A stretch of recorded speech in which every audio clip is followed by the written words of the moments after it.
Hey everyone, it's Clint Tucker. It's Fretwork Friday, Volume 4. Hey, if you would, go ahead and like and subscribe and follow me on Facebook.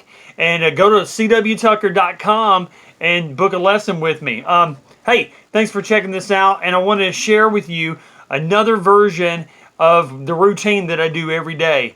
One of the things that I practice, I start off with working on my chords, just major, minor, and dominant seventh, because those are the three most crucial types of chords you need to know. I feel like they're fundamental in all styles of music. The next thing is major, minor, and dominant seventh types of scales, right?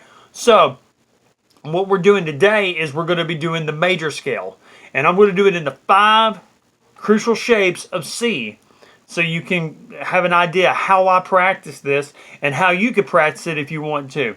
One of the things that I do different with the major scale, and I just started doing this probably within the last 4 or 5 months, is I don't go all the way through the scale like it's supposed to be,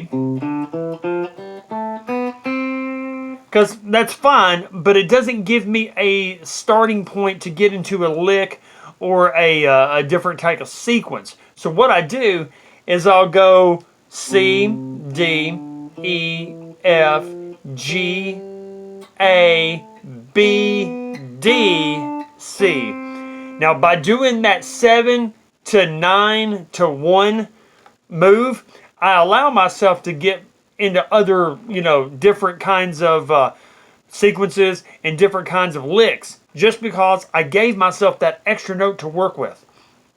So I do this one out of this shape, which is our C shape. The next one I do is out of our A shape. The next one I do is out of our G shape. We're using this caged system of identification. The next one is out of the E shape. Okay, and then the next one is out of the D shape. So here's how it goes. I go like this. I'm going to go really slow.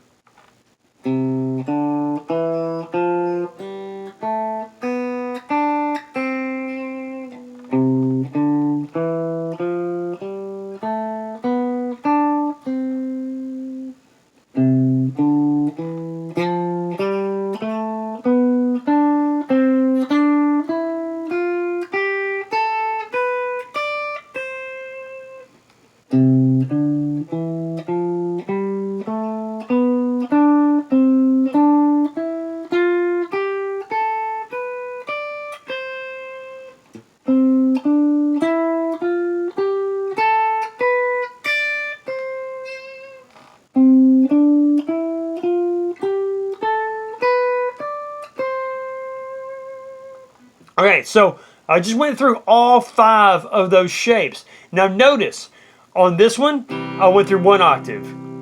On this one, I went through 1 octave. But when I got to here, I went through 2 octaves. And the reason why that is because I actually can go through that shape and get all the way through 6 strings. And then when I went through this one, I got through 2 octaves as well. But when I went back into the D shape right here, I only did 1 octave. And then starting back over right here in the 12th position. Okay, so to give you an idea about how I usually practice this, I'll go through this a couple of times to show you.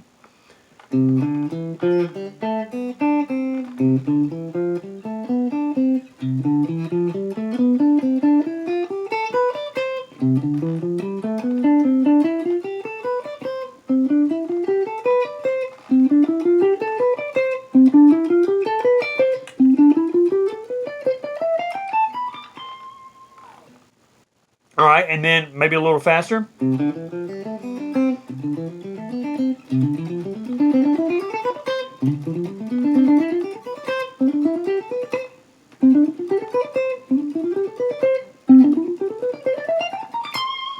Now, if you notice, I'm actually going through these, but I could actually get into some other things because of the way that I'm playing this. So for instance, if I want to go through this one,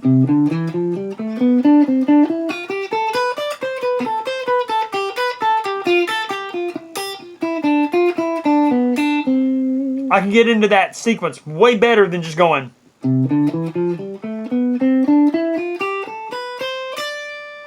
It just sounds a little bit more musical. You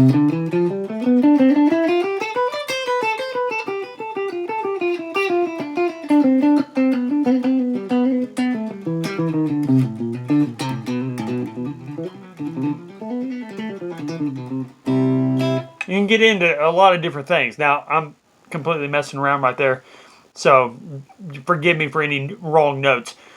But if you're starting to see what I'm able to do, is I'm starting to think about musical like melodies. So that's the reason why I'm playing these scales like this.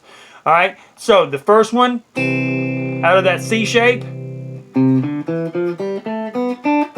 The second one, out of this A shape, but I start with my middle finger on the 3rd fret, 5 string. Third one, I start with my pinky on the 8th fret of the 6th string. The 4th one, I start with my middle finger on the 8th fret, 6th string. Then the 5th one, I start with my middle finger on the 10th fret of the D string. And that gets me through all 5 of them, and then I start back over. And I go till I run out of room. Now on this beautiful PRS that I have, I can go through shape 3.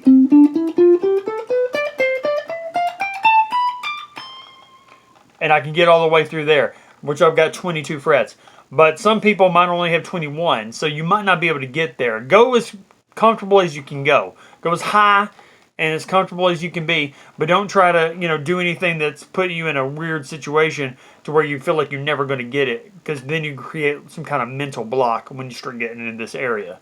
And if it were me, I would do probably 65% of my practicing past the 12th fret. Really work on this focused area.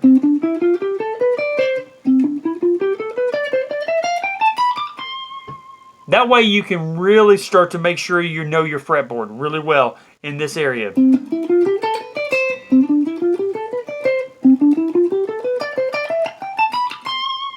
And then branch out and you start working on the cycle of fourths. And I would do the exact same thing with F. To give you an example, if I start right here, that's number 4 for F. So I would go.